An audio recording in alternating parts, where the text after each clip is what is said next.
आत्मिक यात्रा कार्यक्रम में आपका स्वागत है। आइए हम पास्टर प्रेमाशीष सतमन द्वारा लिखित आज के भक्ति लेख पर चर्चा करें।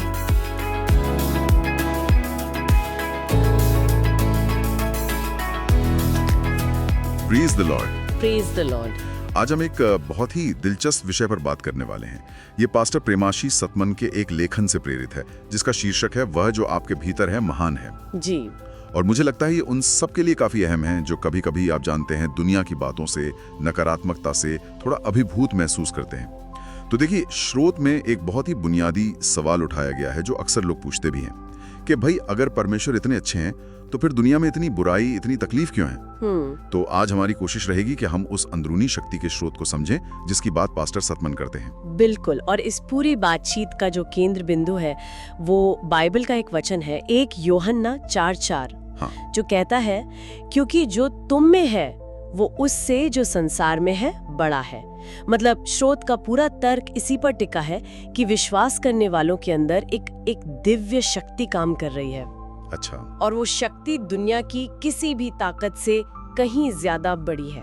तो चलिए यहीं से शुरू करते हैं। ये जो दुनिया में नकारात्मकता है, जो समस्याएं हैं, उथल पुथल, स्रोत इसका कारण किसे बताते हैं? ये सब आता कहाँ से है? देखिए, स्रोत इस बारे में बिल्कुल साफ है। वो कहते हैं कि दुनिया में जो गड़बड़ी है, जो दुख है, विनाश है, उसका स्रोत शैतान है, परमेश्वर नहीं। अच्छा। परमेश्वर की इच्छा तो जैसे यूहन्ना 10:10 में है, एक भरपूर जीवन देने की है, एक अच्छा जीवन। भरपूर जीवन। हाँ। और स्रोत ये भी मानते हैं कि हाँ, आदम और हवा की वजह से शैतान को दुनिया में दखल देने का एक मौका मिला। पर और ये जरूरी बात है, उसे कभी पूरा नियंत्रण नहीं मिला। ठीक है। तो ये एक तरह की आध्यात्मिक लड़ाई जैसी तस्वीर है। और यहीं पर वो विचार आता है कि जो लोग यीशु में विश्वास करते हैं वो एक अलग ही पावर सोर्स से जुड़े होते हैं।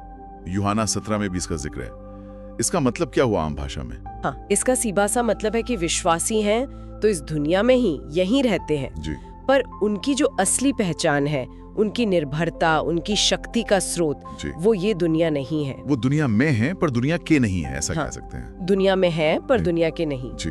और 1 यूहन्ना 4:4 को अगर और खोलें तो स्रोत कहते हैं कि उनके अंदर जो शक्ति है, जिसे पवित्र आत्मा कहा गया है, पवित्र आत्मा, हाँ। यानी परमेश्वर की अपनी मौजूदगी और ताकत, वो दुनिया की किसी भी नकारात्मक या विरोधी शक्ति से कहीं ज्यादा, मतलब कहीं ज्यादा महान है। तो ये एक तरह का अंदरूनी कनेक्शन है। हाँ, यूँ समझ लीजिए जैसे कोई डिवाइस है, वो अपनी छोटी सी बैटरी पर नहीं चल रहा, बल्कि सीधे मेन पावर ग्रिड से जुड़ा हुआ है। स्रोत ने इसे एक अदृश्य आत्मिक सुरक्षा कवच जैसा भी कहा है। ये पावर ग्रिड वाली बात अच्छी है, लेकिन फिर सवाल उठता है और लोग पूछते भी हैं कि अगर इतनी महान शक्ति अंदर है तो क्या विश्वासियों की जिंदगी में मुश्किलें नहीं आती? क्या वो हर मुसीबत से बच जाते? नहीं, बिल्कुल नहीं। और स्रोत इस मामले में बड़े यथार्थवादी हैं। वो मानते हैं कि मुश्किल समय आता है, चुनौतियां आती हैं, विश्वासियों के जीवन में भी आती हैं। अच्छा। फर्क इस बात में है कि वो उन मुश्किलों का सामना अकेले नहीं करते। स्रोत नीति वचन 11:21 का जिक्र करते हैं, खास तौर पर केजेवी वाला अनुवाद। हाँ, क्या कहता है वो? धर्मी का वंश उद्धार पाएगा। ये एक तरह का वादा है, परमेश्वर की तरफ से गारंटी। हाँ, और ये गारंटी इसलिए नहीं है कि वो व्यक्ति खुद में बहुत सिद्ध है या काबिल है, नहीं, बल्कि इसलिए है क्योंकि उसका रिश्ता परमेश्वर से है, वो परमेश्वर का है। ये रिश्ते पर आधारित सुरक्षा है, अपनी काबिलियत पर नहीं। समझ गया। ये बहुत अहम बात है कि ये रिश्ते पर आधारित है। लेकिन वो जो अंदर की लड़ाइयाँ होती हैं, कभी खुद पर शक होता है या पुरानी गलतियों का बोझ, अपराध बोध, जब लगता है कि हम शायद काफी अच्छे नहीं हैं, उसका क्या? हाँ, ये भी बहुत होता है। स्रोत इसके लिए भी सीधी सलाह देते हैं। वो कहते हैं कि ऐसी भावनाओं का सामना बाइबल की सच्चाई से करो। सच्चाई से? जी।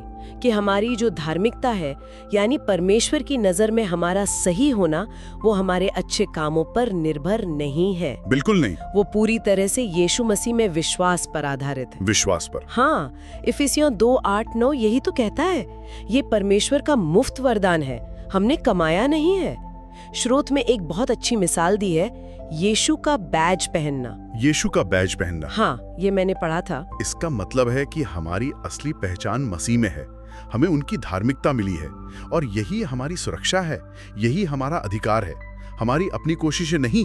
तो अगर हम इन सारी बातों को समेटें तो निचोड़ क्या निकलता है? सबसे मुख्य संदेश क्या है? कुल मिलाकर संदेश ये है कि असली शक्ति, वो शक्ति जो दुनिया को बदल सकती है, वो विश्वासी के अंदर है। अंदर है? हाँ, लेकिन और ये बहुत जरूरी है याद रखना कि ये उनकी अपनी ताकत नहीं है, उनकी इच्छा शक्ति नहीं है, ये परमेश्वर की शक्ति है, पवित्र आत्मा के रूप में उनके अंदर रहती है। तो दुनिया चाहे कितनी भी अंधेरी लगे, मुश्किल लगे, डरावनी लगे, विश्वासी अपने अंदर एक रोशनी लेकर चलते हैं, एक दिव्य प्रकाश।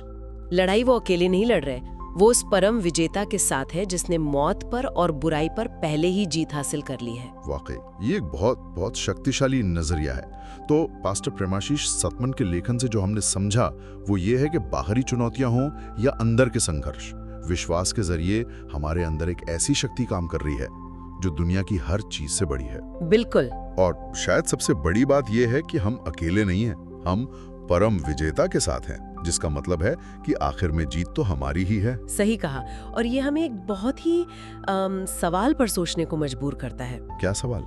कि अगर कोई व्यक्ति हर दिन रोज जानबूझकर ध्यान देकर अपने अंदर काम कर रही परमेश्वर की जबरदस्त शक्ति को माने, उसे महसूस करे, तो उसकी रोजमर्रा की जो बाधाएं हैं, चिंताएं हैं, निराशाएं हैं, उनके प्रति उसका नजरिया, उसकी प्रतिक्रिया वो कितनी अलग हो सकती है। इस पर सोचना भी मुझे लगता है जिंदगी बदल सकता है। आमीन। आमीन। आज आत्मिक यात्रा कार्यक्रम को सुनने के लिए धन्यवाद, जहां हम हर दिन परमेश्वर के वचन पर चर्चा करते हैं। अगर आज का कार्यक्रम आपके लिए आशीषकारी रहा हो तो इसे अपने परिवार और मित्रों के व्हाट्सएप ग्रुप में जरूर साझा करें। कल फिर मिलेंगे। धन्यवाद।